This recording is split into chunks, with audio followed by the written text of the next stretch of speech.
So you have more from the second book of Kings for me today? Yes, sir, I do, but truth be told, me and the guys had a little trouble with this one. Oh dear, what was the issue? Well, as you're probably aware, creative writing can be difficult. Yes, but you make it seem so effortless. Thank you, sir, I am a great writer. Can't argue with that.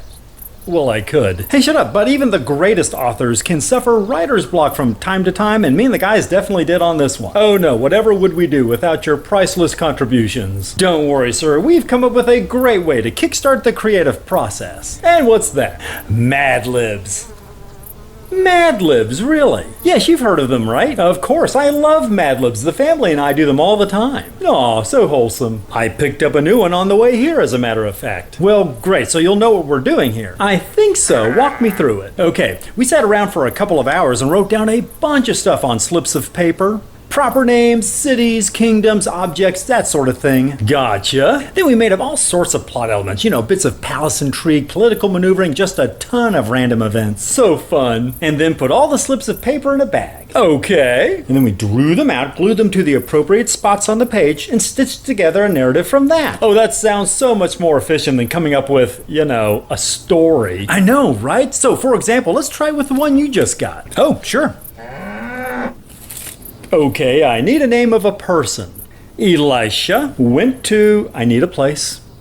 Damascus, because I need a name. Ben-Hadad is taking a dump on his ex-wife's bed. Oh, gross. But no, I need an adjective. Oh, okay. Who came up with taking a dump on his ex-wife's bed? Larry. I should have known. He's nasty, nasty. How about ill? Good enough. Elisha went to Damascus because Ben-Hadad was ill. See? Okay, now I need a villain's name, 2 kinds of atrocities, and an assassination method. Ooh, how about Hazael, ripping pregnant women open, dashing children to the ground, and smothering in bed. So, Elisha prophesies that the king's assistant Hazael will cause great harm to Israel by ripping open its pregnant women and dashing its children to the ground after he smothers the king in his bed. See, it writes itself. So much easier than coming up with a cohesive plot. Exactly. So we're going to be doing that for quite some time. Okay. I mean a lot of chapters. All right. Damn, the guys must have pulled several all-nighters to churn this much crap out. So, well, mostly it's just a jumbled maelstrom of kings and countries and warring tribes all attacking each other while God constantly grouses about how no one ever seems to knock down the temples and high places of his competing deities. I can see how chapters and chapters of that could get repetitive. Yes, but it is great for padding the runtime. Maybe you could skip the bulk of it for now and just relate some of the highlights. Yeah, that's a good idea. Let's see. Here's a funny bit. So Elisha tells one of his fellow prophets to grab a jug of olive oil and find a guy named Jehu, son of Jehoshaphat. Classic Mad Lib setup. Yep, so this prophet finds Jehu and tells him that God is anointing him king of Israel. Then he pours the olive oil on Jehu's head and runs like hell. That's hilarious. I know, right? Jehu's just sitting there dripping with oil. And he tells his friends, hey, guess what? I'm the king now. What a scene. He says he's king now. Jehu's buddies must be busting a gut. Actually, they get on board with the idea immediately. There's no discussion about how some maniac showed up out of nowhere and accosted their friend with olive oil. Almost none.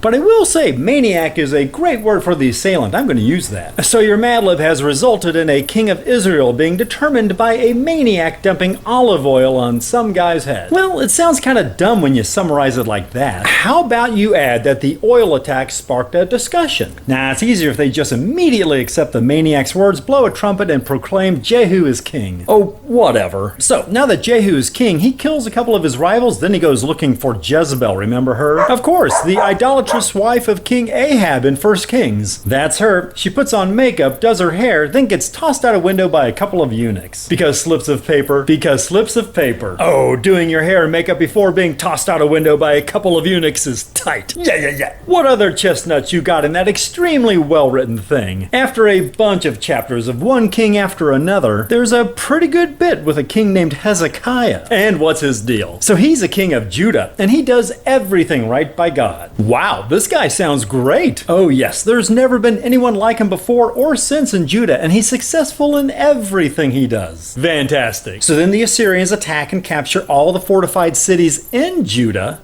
Wait, what? Hezekiah loses a catastrophic amount of his kingdom to some pagan barbarians. It doesn't sound like Hezekiah was successful in everything he did then. Oh yeah. Whoops. Whoopsie. But these slips of paper don't lie, so it is what it is. I see no contradictions. And anyway, Hezekiah gets the Assyrians to withdraw by looting God's most holy temple of all its silver and gold and giving it to the Assyrians as ransom. That's not going to piss off God. Nah, no further questions. But as it turns out, despite the ransom being paid, the Assyrians lay siege to Judah. Those little rascals. They are definitely assholes. At one point, one of the Assyrian commanders taunts Hezekiah's men by saying they'll be forced to drink their own urine and eat their own feces. I love the beautiful poetry of the Bible. You're doing such a good job. Thank you, sir. I am merely God's instrument. Wow. And as if the urine and feces comment wasn't bad enough, the Assyrian commander points out that no one has been able to withstand the mighty Assyrian army. Well, it sure sounds like it's going to be impossible for the Judeans to get themselves out of this pickle. Actually, it's going to be super easy, barely an inconvenience. Oh, really? Yep. After an incredibly tedious expulsion of lifeless narrative, God finally tires of the Assyrians' bluster and murders 185,000 of them in their camp. Holy shit! Instantly solves the problem for Hezekiah and the kingdom of Judah, just like that. Well, why the hell doesn't he do that? Look, sir, you said you'd get all the way off my back about God's comical inconsistency in the use of his battle spells. I did say that, didn't I? Yes, you did. Then carry on, my friend. I will. Hey, didn't you say you were working on a resurrection story for this one? Oh my gosh, I'm glad you said something. I completely forgot about that. You completely forgot about something as monumental and consequential as a human being brought back from the dead? Well, literally, it's only a single verse in the 13th chapter. A human being returning from the dead only gets one verse. Ah, but what a verse it is. Once, while some Israelites were burying a man, suddenly they saw a band of raiders. So they threw the man's body into Elisha's tomb.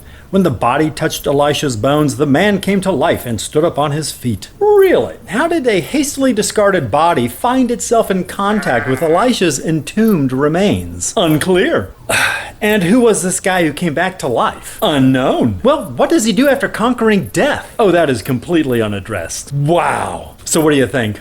I think I won't be taking resurrection quite so seriously from now on. Oh, come on, man. Give me another chance. I know I can get this right. No. 3 strikes? You're out.